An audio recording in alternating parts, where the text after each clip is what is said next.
5:45 ফজরের জামাত, 7.5 ঘন্টা পরে আল্লাহ বলে 7.5 ঘন্টা পরে বান্দা আমি রাত বানিয়ে চতুর্দিক নীরব করে অন্ধকারে ঢেকে দিয়ে তোমার চোখে ঘুম পাড়িয়ে সব শব্দ নিঃশব্দ করে 7.5 ঘন্টা তোমারে ঘুম পাড়ায় রাখলাম।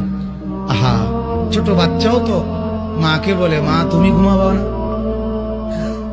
ছোট বাচ্চাও তো বাবাকে বলে বাবা তুমি ঘুমাবে না। আমরাও তো কোনোদিন বলি নাই মাওলাকে মাওলা সারাদিনের এত ব্যস্ততার পরে আপনি ঘুমাবেন না। মাওলা বলে না তুমি ঘুমাও, আমি জেগে আছি। ওই যে রাত 2টায় যদি তোমার পেশাব করতে হয় তো তোমার তো চোখ খুলতে হবে। আমি যদি ঘুমায় যাই বান্দা তোমার চোখ মেলে দিবে কি? তুমি যে 3টা বাজে বলে রাখছো যে গাড়িতে 3টায় রওনা দিয়া সকাল 7টার ফ্লাইট ধরবা ঢাকাতে গিয়া, এখন আমি যদি ঘুমায় থাকি তাইলে রাত 3টা বাজে তোমার চোখ খুলে দেবে কি? এই জন্য বান্দা আমি ঘুমাই না, আমি ঘুমাই না, তুমি ঘুমাও, আমি তোমাকে পাহারা দিই। তোমাকে বলে রাখি তোমার রব কি দিয়েছে তোমাকে? তিনি তোমাকে নিঃশ্বাস দিয়েছে, যার বদৌলতে তুমি এখনো পৃথিবীতে টিকে আছো। যদি তোমার রব তোমার থেকে এই নিঃশ্বাসটুকু ছিনে নেয়, তোমার শরীরটা 24 ঘন্টার ভিতরে ঘৃণিত হয়ে যাবে। কেউ সোজা মুখে তাকাবে না, নাকি কাপড় দিয়ে তোমার দিকে তাকাবে। নয়াপাড়ার রিক্সা ড্রাইভার, ফসলি জমিনের শ্রমিক, গার্মেন্টসে কাজ করা বোনেরা আমার, অথবা গার্মেন্টসে কাজ করা ভাইয়েরা আমার, যাদের ঘরে ফ্রিজ নেই, টিভি নেই, সোফা, আলমারি, খাট, কোনো কিছু নেই, যাদের ঘরে কিছুই নেই, তাদের বলতে চাই তোমার নাক থেকে নিঃশ্বাসটুকু চলে এলে ওই স্বর্ণের খাট পালং তুমি অনুভব করতে পারবে না। তোমার পূর্বে এই পৃথিবীর কেউ নিঃশ্বাস যাওয়ার পরে তার আধিপত্যের অনুভব করতে পারেনি, তুমি পারবে। জেনে রাখো নয়াপাড়ার দরিদ্র ধনীরা, তোমরা তোমাদের রবের দিকে আসো, যেখানে একজন নবী বলে ওয়াকালা ইন্নী যাহিবুন ইলা রাব্বি সায়াহদিন,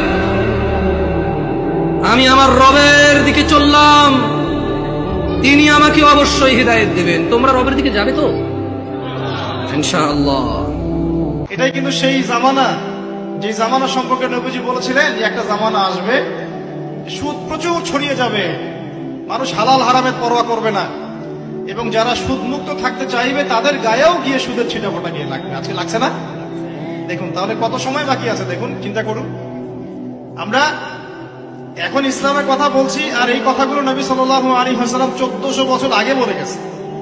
1400 বছর পর এসে আমরা এগুলো আলোচনা করছি, তাহলে আমাদের সামনে কতটুকু সময় বাকি আছে চিন্তা করেন একটু। নবীজি বলেছিলেন একটা যুগের কথা, একটা যুগ আসবে যখন মেয়েরা ছেলেদের পোশাক পরবে, ছেলেরা মেয়েদের পোশাক পরবে। আসে নাই? একটা যুগ আসবে যখন ছেলেদের সংখ্যা কমতে থাকবে, মেয়েদের সংখ্যা একটু একটু করে বাড়তে থাকবে। বাড়ছে না? সমকামিতা ছড়িয়ে যাবে, সমকামিতা প্রচুর ছড়িয়ে যাবে। বাড়ছে না সমকামিতা দিন দিন? সমকামিতা বোঝেন কিনা? ছেলে ছেলের সাথে জেনা করে নাউজুবিল্লাহ, আর মেয়ে মেয়ের সাথে জেনা করে নাউজুবিল্লাহ। এগুলো এখন বাড়ছে না? জেনা বাড়বে, নবীজি বলে গিয়েছিলেন জেনা বাড়বে এমন ভাবে মানুষ জেনাকে জায়েজ মনে করা শুরু করবে। এখন মানুষ জেনাকে হালাল করছে না। কেউ বয়ফ্রেন্ড গার্লফ্রেন্ড অ্যাফেয়ার্স যারা করে, এরা কি কেউ মনে করে যেটা হারাম? হারাম জেনে করে? ওরা মনে করে পবিত্র প্রেম। কি মনে করে? নাউজুবিল্লাহ। কি মনে করে? পবিত্র প্রেম। তো নবীজি এই যুগের কথাই বলছেন। তো কোন গ্রামের পতিতা মেয়ে মারা গেল, হুজুরও জানাজা দিবে না, জনগণও জানাজা করবে না, কারণ সে পতিতা, ঠিক না? তার ঘরে বাচ্চা হলে কি হবে? জারজ হবে, জারজ সন্তান। একটা পতিতা, তাকে জানাজা পাবে কেউ দেবে না, সমাজ দিবে না।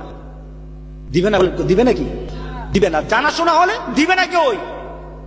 গ্রামের কেউ যদি জিনা করে আর সবাই জানে, তার জানাজায় মানুষ যাবে না। কথা ঠিক আছে কিনা বলেন?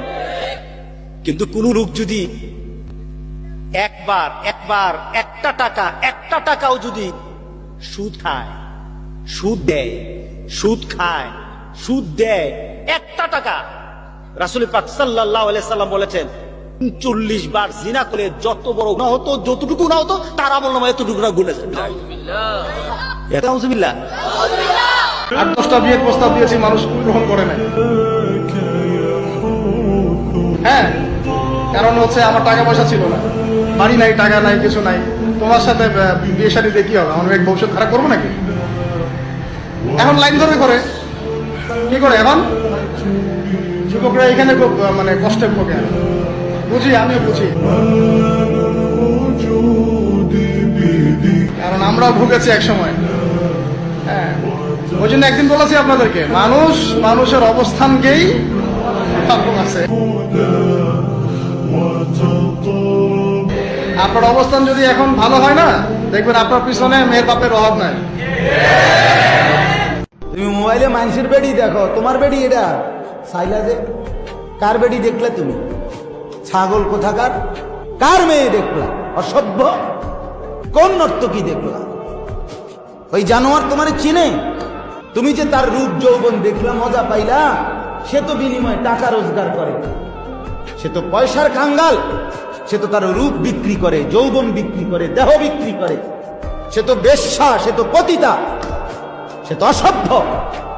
তুমি দেখলা, টাকাও গেল, শরীরও গেল, স্বাস্থ্যও গেল, যৌবনও গেল, যৌন শক্তিও গেল, সমাজের মানুষের কাছেও ছি ছি ধিক্কার পাইলা যে ছেলেটা বেয়াদব, কোন বেনামাজি, বেহায়া, অসভ্য।